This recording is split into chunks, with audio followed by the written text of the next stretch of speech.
안녕하세요. 나타샤의 책 여행입니다. 책 읽기 편안한 시간 보내고 계시죠? 고양이 장미와 스밀의 이야기인 첫눈보다 네가 먼저 왔으면 좋겠어의 저자 손성희 선생님이 개의 가족 이야기인 바운의 가족에 이어 이번에는 푸른 늑대에 관한 책을 펴냈습니다. 책 제목은 푸른 늑대의 5번째 겨울이고요. 각 페이지마다 아주 아름다운 사파가 그려져 있어서 이 책의 내용을 더욱 가치 있게 해주고 있는 것 같습니다. 이 책은 책이 있는 마을에서 출판했습니다. 나타샤의 책 여행, 푸른 늑대의 5번째 겨울을 나기 위한 처절한 투쟁의 장소인 바이칼호로 떠나봅니다. 바이칼호에는 푸른 늑대가 산다. 매일 아침 평원에선 붉은 노루가 눈을 뜬다. 그는 푸른 늑대보다 더 빨리 달리지 않으면 죽으리라는 것을 안다. 매일 아침 푸른 늑대 또한 눈을 뜬다. 그는 가장 느리게 달리는 붉은 노루보다 빨리 달리지 않으면 굶어 죽으리라는 것을 안다. 네가 푸른 늑대이건 붉은 노루이건 상관없이 아침에 눈을 뜨면 너는 질주해야 한다. 아프리카 속담. 구릉 너머로부터 바싹 마른 헛바람이 불면서 키 큰 나무들이 자작자작 소리를 냈다. 이파리들이 바람을 타고 흩날렸다.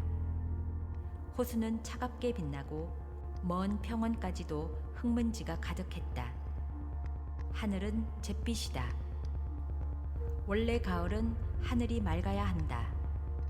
뜨거운 태양이 몇 달이고 대지를 달구는 여름이 지나가면 이제 더위가 오기 전처럼 맑은 하늘이 며칠이고 계속되어야 한다. 그리고 며칠에 한 번씩은 비가 내려야 한다. 비가 내릴 때마다 날은 조금씩 차가워져서 겨울이 천천히 다가와야 한다.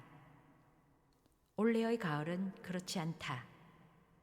푸른 늑대는 커다란 바위 위에 올라가 호수를 바라보았다. 곧 눈이 내릴 거다. 날이 차가워지는 동안 비가 내리지 않았다. 불길하다. 이제는 눈이라도 충분히 내려야 한다. 그렇지 않으면 올 겨울을 지내기가 만만치 않다. 물이 소중해지는 겨울에 눈이 내리지 않으면 엄청난 추위가 눈보라를 대신하게 되어 있다. 마름 추위가 닥쳐오는 겨울은 이 세상에서 가장 이겨내기 힘들어. 물이 귀해지고 심장까지 얼어붙게 하는 차가움이 숨을 쉴 때마다 몸속으로 들어오지. 금빛 늑대가 바위 뒤에서 반박했다.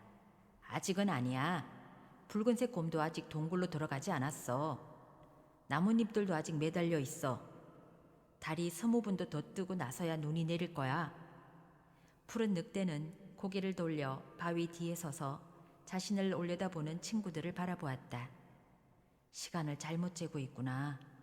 여름이 너무 뜨거웠던 기억 때문에 겨울이 코앞이라는 걸 모르는 거야. 친구들 뒤에서 어린아이들이 옹기종기 모여 장난질을 하고 있었다. 푸른 늑대의 아이와 금빛 늑대의 아이, 그리고 노란 늑대의 아이들이 깡충깡충 뛰면서 장난질을 하고 있었다. 아이들은 곧잘 어른 흉내를 낸다. 서로를 적으로 설정하고 물고 뜯고 치고받는다. 다치지 않을 수준이라면 서로 싸우는 게 좋다. 형제끼리는 서로 뒹굴고 놀기 때문에 싸움을 배울 수 없다. 각자가 싸워도 좋고 가족 대 가족으로 싸워도 좋다. 살아가는데 싸움꾼이 되는 것보다 더 좋은 건 없다. 오늘 밤 달이 뜨면 벼락 맞은 나무 아래로 모두 모이라고 해. 이제 헤어질 때가 되었다. 각자의 영역으로 흩어지기 전에 배불리 먹어 두어야만 한다. 당분간 적극적이고 대대적인 사냥이 필요하다. 우! 검은 늑대의 울음소리를 신호로 15늑대가 벼락 맞은 나무 아래로 모여들었다. 자기 굴에서 달려나온 늑대들은 둥그렇게 원얼거리고 앉아서 푸른 늑대를 기다렸다. 푸른 늑대는 은빛 늑대를 대동하고 천천히 나타났다. 중요한 결정은 절대적으로 푸른 늑대 스스로 하지만 언제나 옆에서 찬성을 하거나 반대를 하는 은빛 늑대다. 같이 온 것을 보니 어린 푸른 늑대들은 잠이 든 모양이다. 모두 모였으면 이제 내 말을 들어라. 푸른 늑대는 고개를 들어 하늘을 가리켰다. 하늘의 달이 희미하게 빛을 뿌렸다. 하늘이 흐린 탓이다.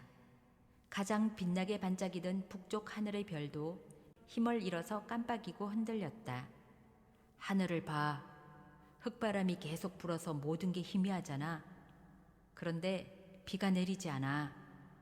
바람만 불고 비가 내리지 않는 겨울은 무서운 겨울이다.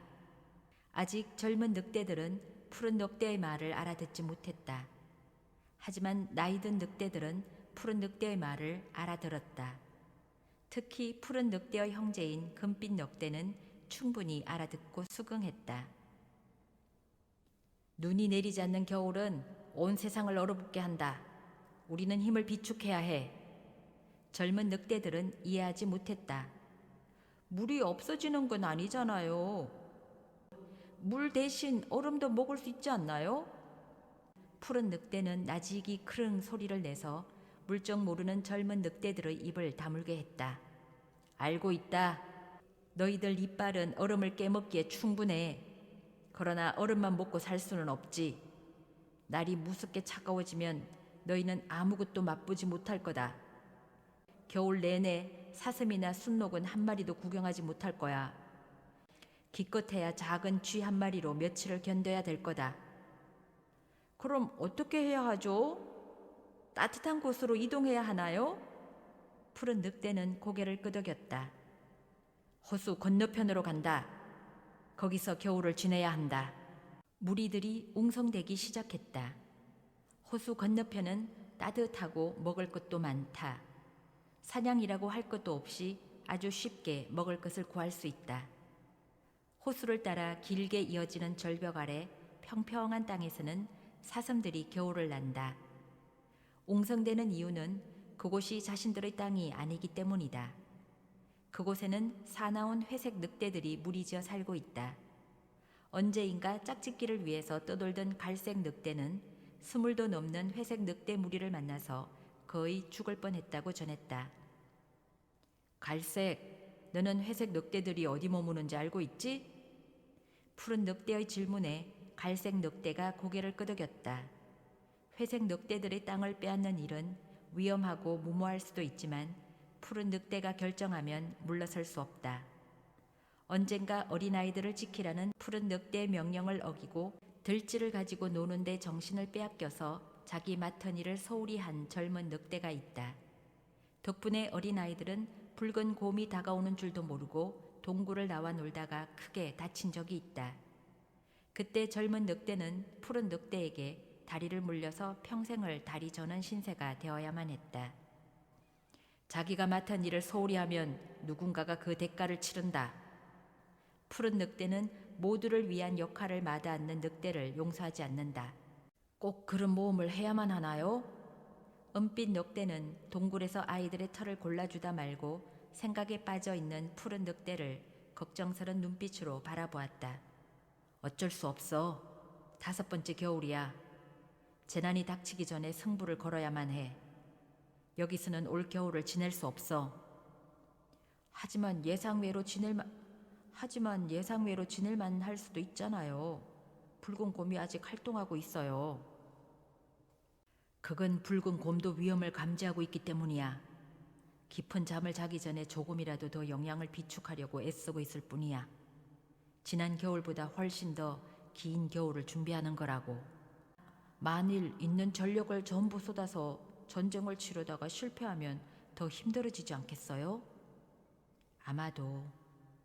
푸른 늑대는 은빛 늑대의 걱정을 이해했다. 그뿐 아니라 스스로도 이번 전쟁에서 지면 심각한 위기에 빠질 것을 잘 알았다. 그러나 시도조차 해보지 않고 멍하니 재난을 맞이할 수는 없었다. 겨울이 너무 빨리 오고 있어. 푸른 늑대는 동굴 밖을 바라보면서 말했다. 희끗희끗 눈발이 날리고 있다. 펑펑 쏟아지지 않고 바람에 날리는 저런 눈은 무서운 추위를 가져온다. 늑대는 추위를 반기지만 모든 동물들이 그런 것은 아니다. 혹한이 오면 늑대는 얼어 죽지 않는다. 굶어 죽는다. 해가 질 무렵부터 푸른 늑대를 따라서 늑대들은 이동을 시작했다. 모두 12, 아이들과 아이들을 지키는 엄마들을 제외하고는 모두가 전쟁에 나섰다. 호숫가를 따라 돌아서 가려면 달이 4번 떠올라야 한다. 4번째 달이 질 무렵의 새벽에 공격을 감행할 작정이다. 호수의 해가 지는 쪽 멀리서 불빛이 천천히 움직이는 게 보였다. 인간들이 이동할 때 사용하는 무시무시한 도구다. 길게 늘어서서 희뿌연 연기를 내뿜으며 달리는 단단한 도구는 소리도 공포스럽다. 인간은 두려운 상대다. 인간이 가지고 다니는 커다란 소리를 내는 모든 것이 무섭다. 소리만 날 뿐 무엇에 물리는 줄도 모르는 사이에 누군가가 죽는다. 접근도 하지 않고 죽일 수 있다. 소리, 말, 개와 함께 나타나는 인간들의 모습이 더 무서운 이유는 그들이 사냥으로 얻은 전리품으로 몸을 감싸고 다니기 때문이다. 머리에도 뒤집어 쓰고 몸에도 두르고 다닌다. 손에도 자신들이 죽인 동물의 가족을 두르고 다닌다. 인간은 피해야 한다. 어려서부터 늙은 푸른 늑대는 푸른 늑대에게 그렇게 가르쳤다.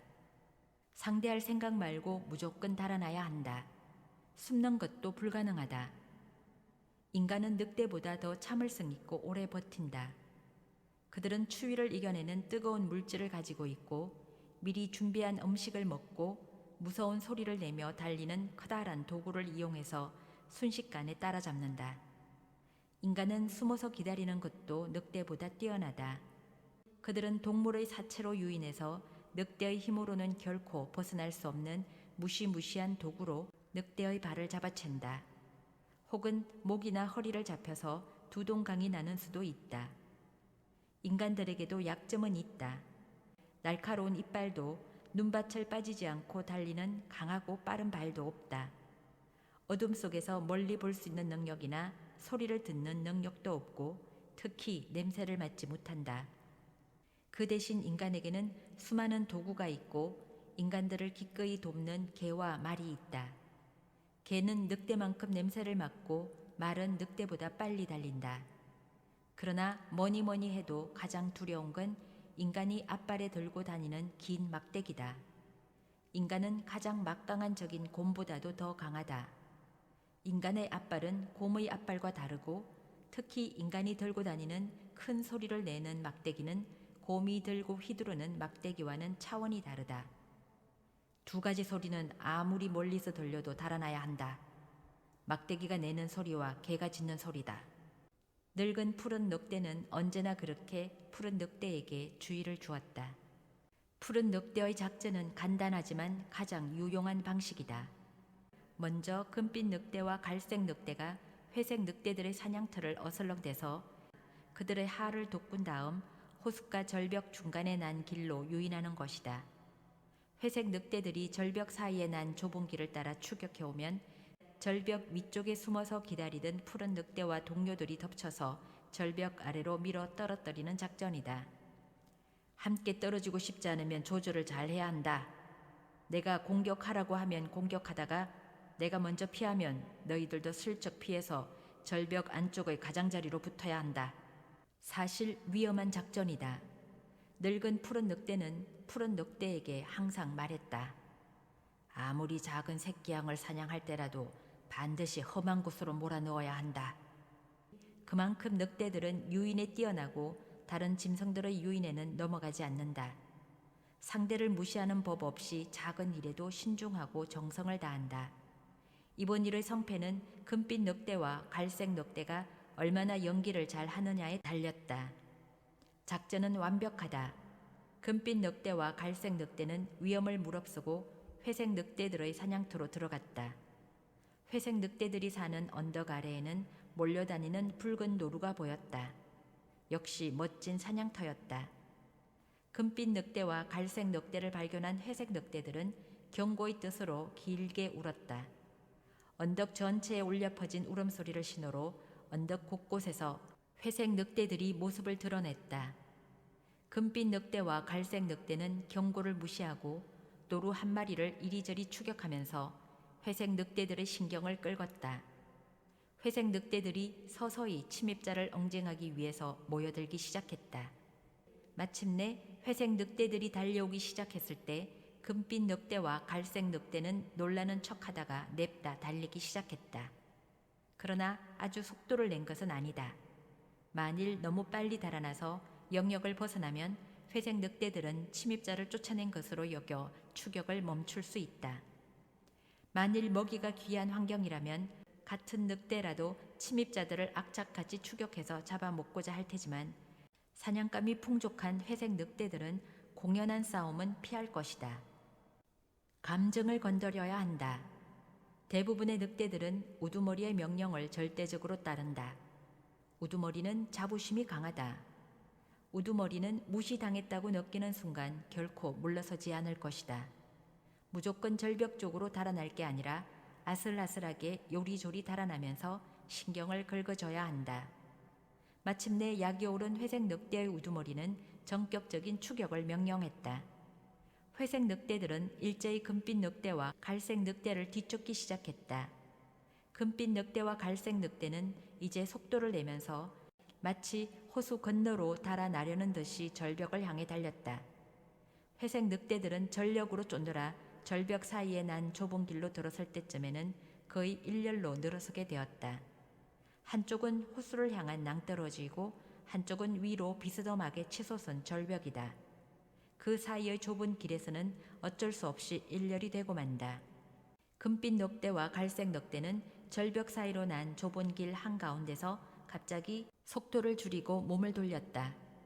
쫓아오던 회색 늑대들은 상대가 지쳐서 차라리 싸울 것을 선택한 줄 알고 크르렁대면서 싸울 태세를 갖추었다.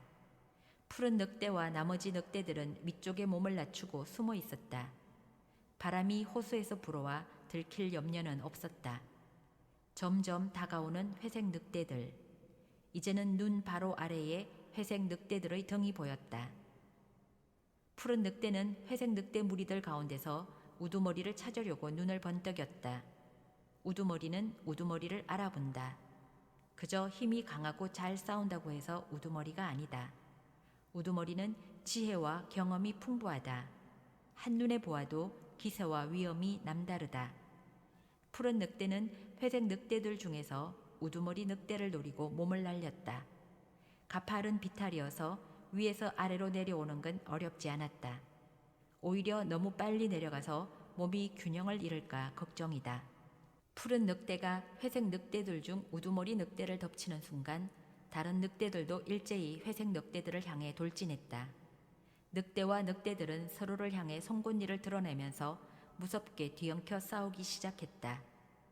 회색 늑대들의 우두머리는 덩치가 크고 송곳니와 앞발도 두툼하고 힘이 있어 보였다. 시커먼 발톱은 웬만한 늑대들의 가죽을 단번에 찢어낼 정도로 강해 보였다. 푸른 늑대로 내려오는 기세 그대로 우두머리 늑대를 향해 달려들면서 그의 목덜미에 송곳니를 깊숙이 박았다. 우두머리 늑대는 몸을 돌리면서 푸른 늑대를 떨쳐내려고 했다. 감히 내 목덜미를 물다니! 우두머리 늑대는 분노로 자제력을 잃고 흥분해서 몸부림쳤다. 다른 때 같으면 냉정하게 판단하고 유리한 곳으로 일제히 후퇴하도록 명령한 다음 나중을 기약할 터인데 분노는 우두머리 늑대를 위험으로 몰아갔다. 우두머리 늑대는 하얀 송곳니를 한껏 드러내면서 몸부림치는 힘으로 푸른 늑대를 떨쳐내려고 했다. 푸른 늑대는 결코 그의 목덜미를 놓을 생각이 없다. 상대는 강하다. 그러나 상황이 나쁘면 통하지 않는다. 강하다는 것은 힘이 좋고 싸움을 잘 한다는 뜻이지 죽지 않는다는 뜻은 아니다. 아무리 강한 늑대도 결국은 죽는다. 푸른 늑대는 목덜미를 문 채 우두머리 늑대의 뜨거운 피가 입속으로 흘러 들어가는 것을 느꼈다. 힘을 주기에 충분하다. 송곳니가 빠져버릴 만큼 깊게 박힌 상태로 힘껏 목을 놀려서 우두머리 늑대를 호숫가 절벽 쪽으로 팽개쳤다. 우두머리 늑대는 절벽 아래로 떨어지지 않으려고 길 가장자리의 나무 둥치에 발톱을 박고 버텼다. 푸른 늑대는 틈을 주지 않고 그의 발목을 물어버렸다. 우두머리 늑대가 고통과 분노로 온몸에 갈기를 세우면서 몸을 굽혀서 푸른 늑대의 머리를 물어뜯으려고 했다. 그러나 나무 둥치에 박은 발톱을 뺄 수 없어서 머리는 물지 못하고 겨우 귀끝을 물었을 뿐이다. 푸른 늑대는 한쪽 귀끝 정도는 기꺼이 찢겨 나가게 할 작정이었다. 깊게 물리지 않아서 앞발로 차버리면 충분히 떨어뜨릴 수 있다고 판단했다. 그래서 귀의 고통을 각오하고 힘껏 두 앞발을 이용해서 우두머리 늑대를 밀어냈다. 우두머리 늑대는 충격으로 나무 둥치에 박았던 발톱이 빠지면서 아래로 떨어져 내렸다. 우두머리 늑대의 울부짖음이 호수 위로 울려 퍼졌다. 회색 털이 사방으로 흩어져 날렸다. 이미 회색 늑대들 대부분이 호수를 향해 떨어져 내리고 있었다. 작전은 성공적이어서 피해는 노란 늑대 하나에 그쳤다. 노란 늑대는 꼬리를 물려서 피를 흘리고 있었다. 위험한 임무를 맡았던 금빛 늑대와 갈색 늑대는 상처 하나 입지 않았다. 민첩하고 강해서 아무런 피해를 입지 않았다. 그저 숨을 가쁘게 헐떡일 뿐이었다. 모두가 지쳤고 특히 푸른 늑대는 우두머리 늑대를 상대하느라 기진맥진했다. 그의 한쪽 귀는 찢겨나가 끝부분이 사라졌고 피가 계속 흘러내렸다. 힘들지만 나머지를 끝내야 한다. 푸른 늑대는 지쳤고 동료들도 지쳤지만 그만두고 돌아설 수 없었다. 늑대는 복수를 꿈꾼다. 공격을 당하면 기가 죽는 게 아니라 언제고 안갚음할 기회를 노린다. 새끼를 키우고 숫자를 늘려서 복수에 나선다. 젊고 튼튼한 늑대 무리가 되면 원수들을 몰아내고 사냥터를 다시 빼앗으려 나타난다. 늑대는 다른 동물에 물려 죽기보다 같은 늑대에게 더 많이 물려 죽는다. 회색 늑대들은 우두머리와 동료들이 보이지 않고 대신 호수 건너의 늑대들이 모습을 드러내자 즉시 언덕 너머로 이동하기 시작했다. 멀리서 그 모습을 바라보던 푸른 늑대는 고개를 갸웃거렸다. 금빛 늑대가 곁에 와서 회색 늑대들의 움직임을 바라보다가 역시 고개를 갸웃거렸다. 아이들이 없어. 아이들을 데리고 이동하지 않는 건 이상하다. 늑대는 결코 아이들을 포기하지 않는다. 아무리 위험한 순간이 와도 늑대들은 아이들을 남기고 달아나지 않는다.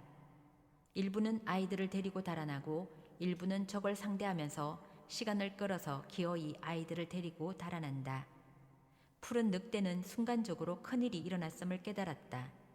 늑대가 아이를 포기하는 순간은 단 한 가지 상황이다. 인간이 왔었다. 결코 이길 수 없는 강력한 존재가 이곳에 왔었다. 그들은 따뜻해지기 시작하는 계절에 들이닥쳐서 늑대들을 위협해서 달아나게 하고 그 사이에 동굴에서 어린 늑대들을 잡아간다. 인간에게 잡혀간 어린 늑대들은 다음 봄이 오기 전에 풀려난다. 어른 늑대가 되기 전에 모두 풀어주는 것이다. 이유는 명확하지 않다. 푸른 늑대도 가끔 거기에 대해서 의문이 들고는 했다. 지금은 인간들이 올 때가 아니야. 푸른 늑대는 금빛 늑대의 의견도 일리는 있지만 지금 상황은 이상하다고 느꼈다. 추워지는 시기는 인간들이 늑대를 풀어줄 시기이지 잡으러 오는 시기가 아닌 것은 맞다. 그러나 염탐을 할 때만 해도 아이들이 있었다.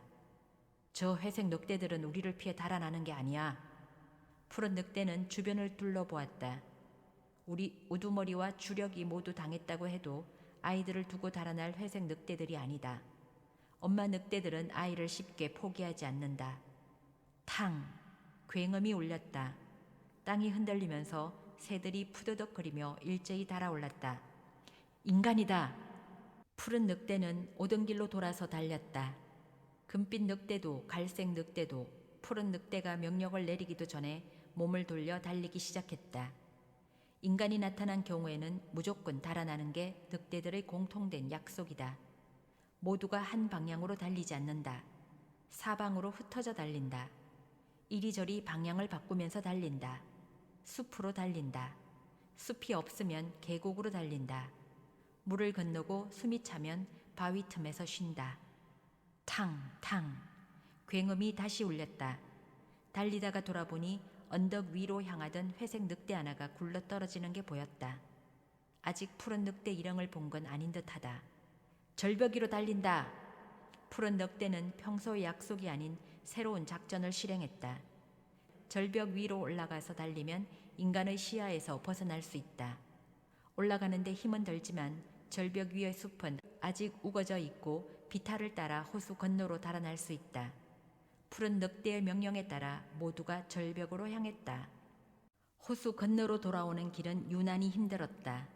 달이 5번이나 떠오르는 시간이 걸렸고 도중에 먹은 것이라고는 길을 잃고 무리에서 벗어난 술록 한 마리뿐이었다.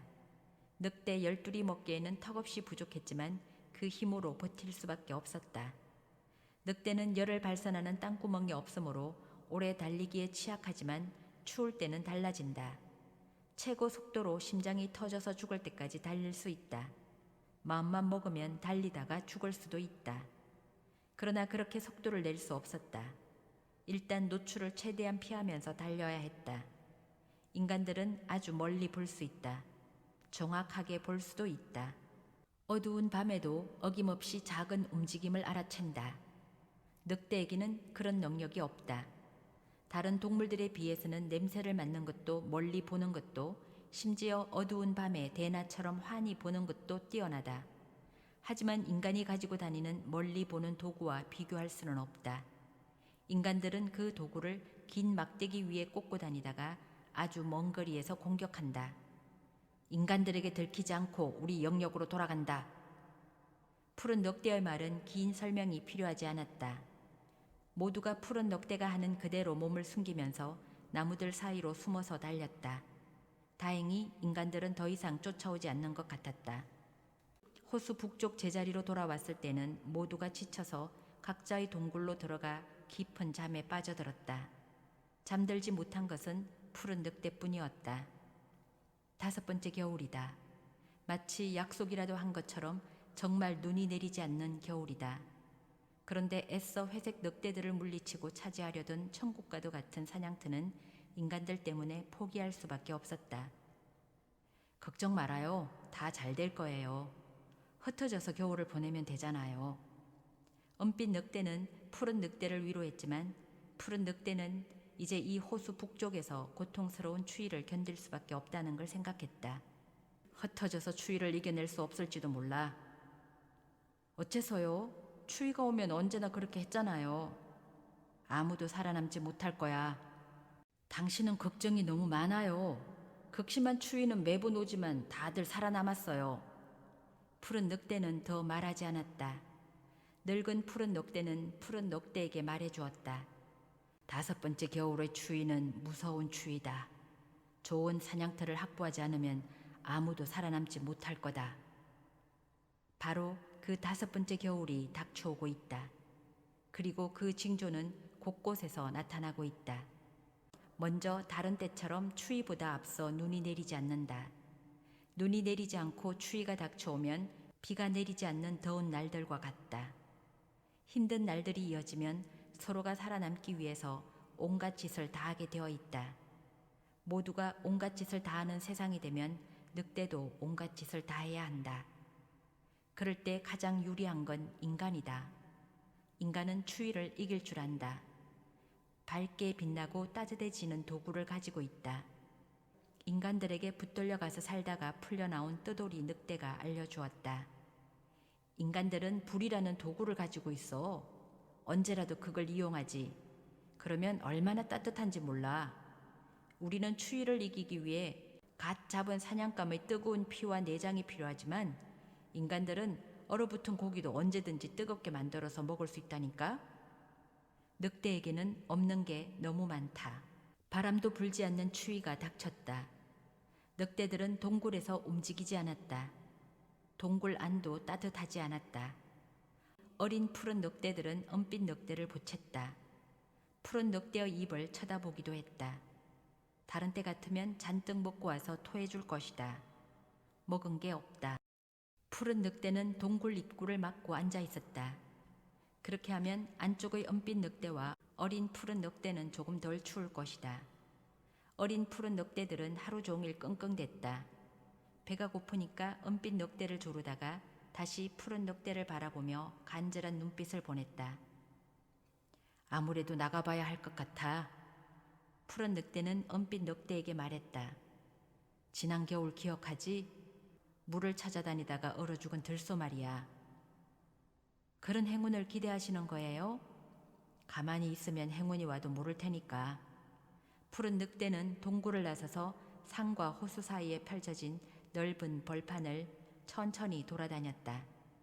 그럴 때 힘을 들이면 나중에 정작 힘을 써야 할 때 힘이 떨어질 수 있다.